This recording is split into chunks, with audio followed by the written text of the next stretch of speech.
সুপ্রিয় দর্শক, আমি যে জায়গায় দাঁড়িয়ে রয়েছি, যে রাস্তায়, এটি হলো 10 নং গাইবান্ধা ইউনিয়নের নাপিতেচর সরকারপাড়ার একটি ঐতিহ্যবাহী রাস্তা। এই রাস্তা দিয়ে প্রতিনিয়ত মানুষ যাতায়াত করেন।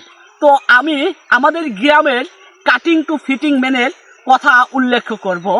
তো আমি নিজেও দেখেছি, এবং আগে মহিষ গাড়ি যখন ছিল তখন এই রাস্তা দিয়ে দুইটা মহিষ গাড়ি মানে আসা যাওয়া করলে কোনো একটা গাড়ি আরেকটা গাড়ির জন্য কখনো থেমে থাকতো না।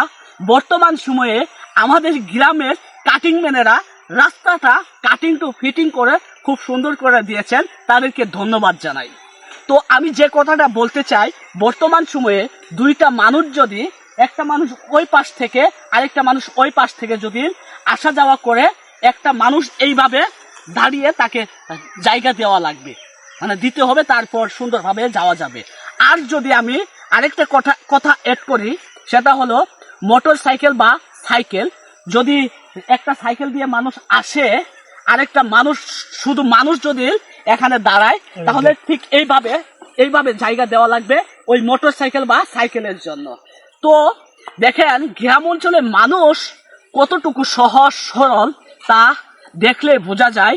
তারা অত্যন্ত সহজ সরল, তারা কাটিং টু ফিটিং এ পারদর্শী। তো তাদেরকে আমি ধন্যবাদ জানাই, কারণ তারা এত বড় রাস্তাকে কাটিং টু ফিটিং করে এতটুকু করেছে, তাদেরকে ধন্যবাদ জানাই। তো আপনারা তাদেরকে কি জানাবেন একটু কমেন্ট করে জানিয়ে যাবেন। সকলকে মন্ডল ভাই ফেসবুক পেজের পক্ষ থেকে ধন্যবাদ।